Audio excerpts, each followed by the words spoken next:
Yo, y'all know what it is, y'all know what it ain't. And this story right here breaks my heart because regardless of how y'all look at Spenzo, the whole him being abducted and assaulted and being forced to say things against his will, regardless if he said some foul shit himself.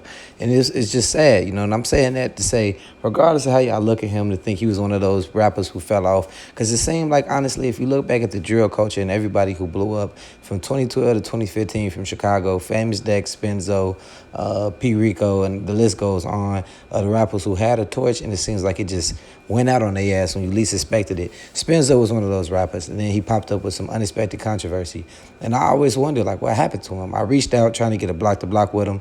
I think it was a bad time. We agreed on something, but whenever rappers don't fall through, it's not their fault. It's just everybody's busy. I've been busy my damn self, and I haven't even been checking my DMs like I'm supposed to. So I probably missed opportunities. But I've been trying to link up with him because I wanted to ask him about the same question somebody beat me to the punch to, and that was to ask him about the whole wifer deal. Like, I don't want to say wifer deal, but he didn't get a deal because of wifer. But he kind of did, if you think about it, at that time. And that's perfect segue, Rico. I like what you just did, though.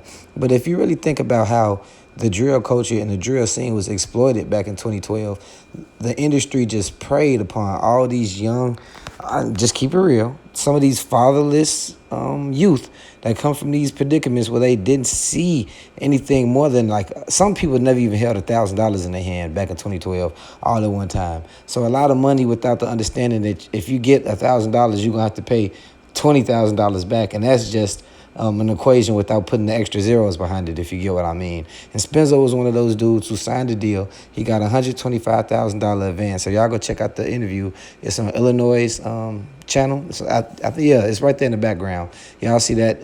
Go type that in on YouTube and watch the full interview. I just watched it.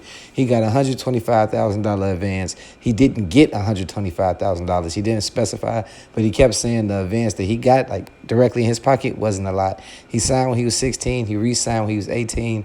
And he didn't put any money behind promoting the song Wifer. And that's still fucked up because you shouldn't have to. That's why our label was signed to you, so they could put the money behind you because you don't got it. And the fact that you wrote that song, you freestyled that song, Young Chop made the beat. If y'all don't forget, because I always wondered, Chief Keef made the song Rollin'. Oh, y'all niggas, we rollin'. And then Spenzo popped up out the blue with the same beat and made a hit. So I don't know really what's going on behind the ownership of that beat and who owns that. And obviously Spenzo, I guess. But his words, he doesn't make a dime, a dollar off that hit. Like, that's a generational hit. Wifer could get played in any city right now. I was just in a fucking club, out west versus out south, 2 weeks ago.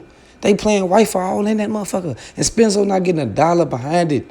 And that's sad. That goes back to what I was saying was, yeah, it's bad business done by him and whoever let a minor sign that bad deal at 16 and re-sign it at 18.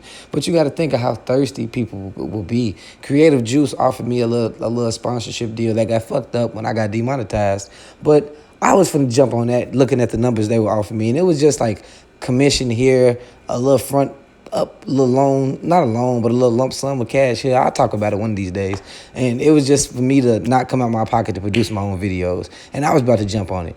But just imagine all these other rappers who put in these positions when they like, I made it, thank God. And he doesn't make a dollar off it. And he's cool, calm, and collected about it, saying that the person who owns the song, like, ownership has been changed in different people's hands because he was signed to, like, an independent that was an imprint of a major. And once that company could change its ownership a few times, those different people who owns it.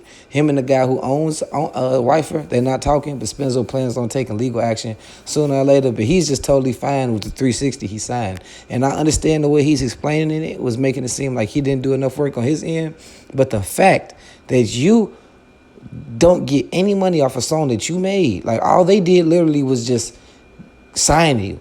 They taking all Spenzo money from his song just for signing him, and he don't get nothing, and he's the fucking Beethoven, the Mozart of that shit. Get in the comment section and let me know what y'all think below, because I can go on and on about this, but I'm going to leave it there. I'm gone.